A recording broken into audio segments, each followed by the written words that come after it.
Selamat pagi, Assalamualaikum warahmatullahi wabarakatuh. Bertemu lagi dengan saya, Dr. Dimas Yota Prasetyo dari Departemen Mikrobiologi FKUI dalam video serial pengolahan data menggunakan HUNET 2025. Ya, kemarin kita sudah melakukan bagaimana melakukan data analisis ya, dengan membuat laporan yang lebih tailor-made, khususnya dalam pembuatan daftar panjang isolat dan juga rangkumannya. Kali ini kita akan menggunakan data analisis untuk membuat pola kuman dan kepekaannya. Ya, di sini kita sudah menggunakan HUNET Test Laboratory, ya, maka kita akan langsung masuk pada data analisis. Ya, di bagian data files tentu kita akan masukkan arsip data mana yang akan kita analisis pola kepekaannya. Ya, kita klik saja bagian ini. Kemudian untuk pola kuman dan kepekaannya kita bisa mengklik di bagian analisis ya, kemudian di bagian persen RIS dan test measurement. Ya, di sini ada dua format laporan. Yang pertama persen RIS and test measurement berupa tabel dan grafik, yang kedua adalah berupa summary. Nah, mungkin teman-teman juga sudah melihat di quick analysis ya, bahwa kalau di persen RIS and test measurement ini dia akan menampilkan luaran berupa sejumlah antibiotik dan juga hasil kepekaannya, misalkan berapa persen yang resisten, intermediate, atau yang berapa persen yang sensitif. Sedangkan kalau yang summary ini akan menampilkan organisme dan juga antibiotiknya mau yang peka, intermediate, atau yang sasep yang resisten misalkan. Ya, di sini kita bisa memilih. Nah, untuk laporan pola kuman pada umumnya yang kita laporkan adalah yang persen pekanya. Ya, jadi tidak perlu dilaporkan yang intermediate ataupun yang resisten sebenarnya. Tapi kalau kalian ingin melihat data yang lengkap ya, berapa persen RIS-nya, teman-teman bisa melakukan analisis yang nomor 1 ini. Ya. Di sini teman-teman bisa memilih apakah ingin menguji semua antibiotik atau memilih antibiotik tertentu saja. Ya, kalau kalian ingin memilih antibiotik tertentu untuk diikutsertakan di dalam analisis, silakan klik di bagian select antibiotik, kemudian klik browse ya. Di sini ada sebelah kiri ini adalah antibiotik yang sudah tersedia di HUNET di masing-masing konfigurasi labnya ya. Kemudian bagian ini adalah antibiotik apa saja yang akan diikutsertakan dalam analisis. Kalau misalkan ingin semuanya ya klik cancel saja dan pilih all antibiotics ya. Di sini tampilan datanya kalian juga bisa memilih apakah berupa persentase dari isolat atau jumlah absolut atau angka isolatnya. Nah, di sini teman-teman bisa memberi syarat berapa jumlah minimal yang akan diikutsertakan dalam analisis. Apakah jumlah secara absolutnya, maksudnya angka nominalnya, atau dalam bentuk persentase gitu. Jadi pada umumnya kalau di panduan itu yang dilakukan analisis adalah isolat dengan jumlah minimal 30. Tapi kalau lab kecil atau lab yang mungkin jumlah sampelnya sedikit, mungkin 10 juga masih bisa dianggap penting untuk dilaporkan. Ya, kita coba dulu untuk yang persen RIS and test measurement ini, kita klik oke. Ya, kita coba untuk gram negatif dulu ya. Untuk kita klik yang gram negatif dulu ya, kemudian kita klik oke, dan kita ingin one per patient ya, supaya lebih representatif.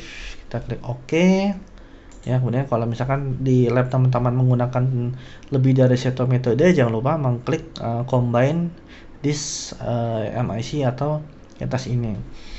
Sebelumnya kita lihat dulu laporannya seperti apa kalau kita tidak gabung ya. Kita klik oke ya, kita mulai analisisnya.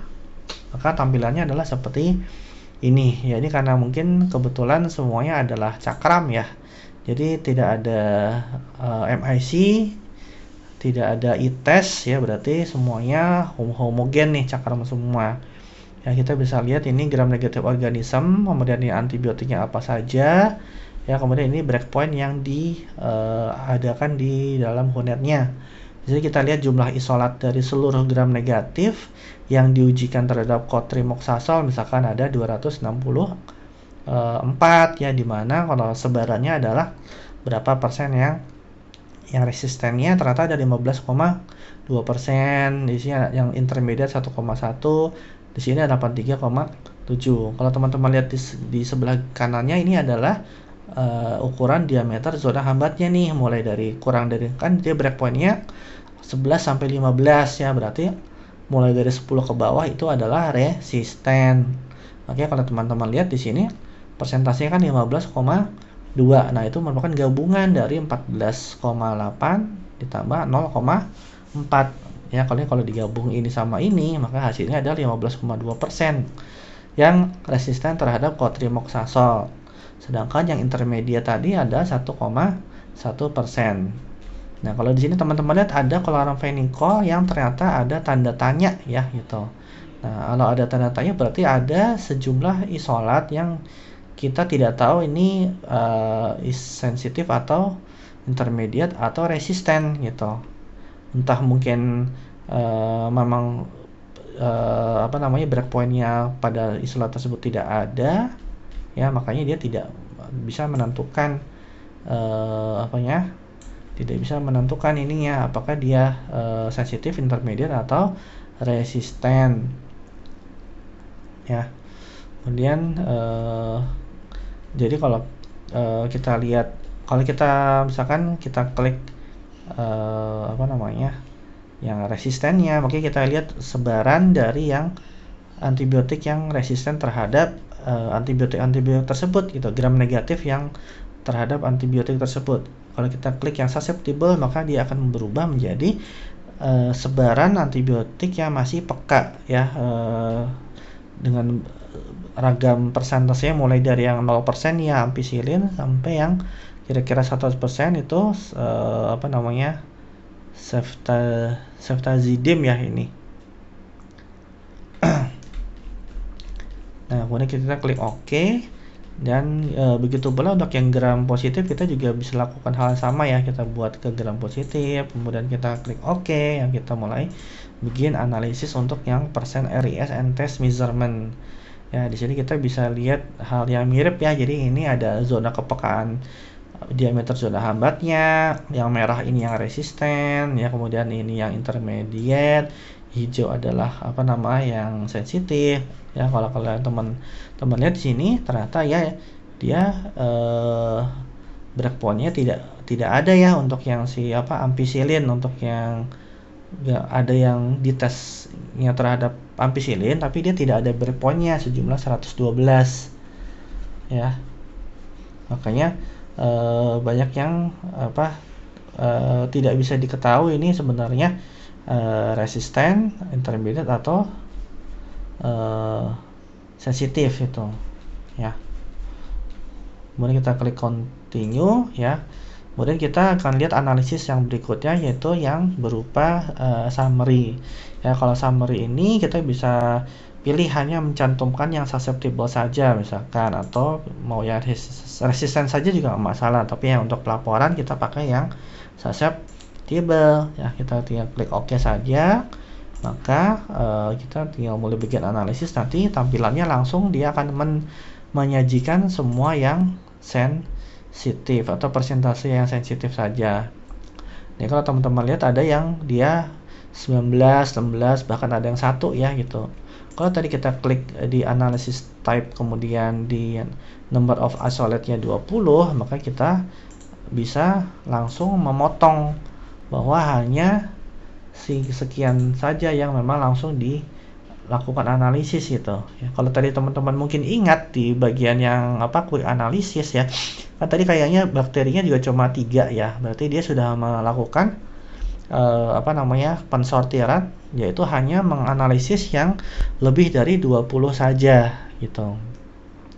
Nah, dari sini kita bisa langsung klik copy table ya, kemudian kita pindahkan ke Excel yang baru tadi ya, kemudian kita pastekan saja gitu. Nah, tugas kita berikutnya tinggal merapikan, misalkan menyandingkan number antibiotik dengan persentasenya. Misalkan amoxiclav kita cut ya, Ctrl X, kemudian kita insert cut cell di sebelahnya AMC ini, ya di sebelah sini misalkan ya. Kemudian Contohnya lagi ciprofloxacin kita cut ya, kita pindahkan ke ciprofloxacin misalkan ya. Atau bisa juga teman-teman misalkan sebelum memindahkan antibiotiknya ini kita ingin melakukan gradasi dari antibiotiknya, misalkan kita inginnya yang persentase di atas berapa 85 diwarnai hijau, kemudian yang di bawah 55 dibuat merah, kemudian 56 sampai 84 dibuat warnanya kuning ya. Kita bisa sorot di sini misalkan dari AMC ini sampai vancomycin ya, kemudian kita klik di conditional formatting, misalkan kita buat syarat pertama greater than misalkan 85, berarti kita isi dengan warna hijau itu misalkan. Atau misalkan kita bisa bikin conditional formatting lagi kalau misalkan dia kurang dari misalkan 55, diisinya sama merah gitu. Kemudian kalau kita buat di antara ya, misalkan di antara 56 sama 84 misalkan kita isi dengan warna kuning gitu. Nah, jadi teman-teman sudah bisa punya gradasinya nih antara yang misalkan yang antibiotik yang merah banget yang resisten ya, yang kurang dari 55, kemudian yang yang lebih dari 85 hijau ya, kemudian yang diantaranya ada yang 75 ini yang diwarna kuning ya. Jadi teman-teman bisa berkreasi di sini untuk menyajikan data yang lebih cantik untuk pelaporan hasil uji kepekaannya ya. Mungkin untuk pembuatan pola komandan kepekaannya silakan dikembangkan lagi dari data yang ada dari lab teman-teman ya. Nanti kita di pertemuan berikutnya akan belajar mengenai analisis scatter plot, kemudian microbial alerts, dan juga analisis cluster ya. Sampai jumpa di video berikutnya. Wassalamualaikum warahmatullahi wabarakatuh.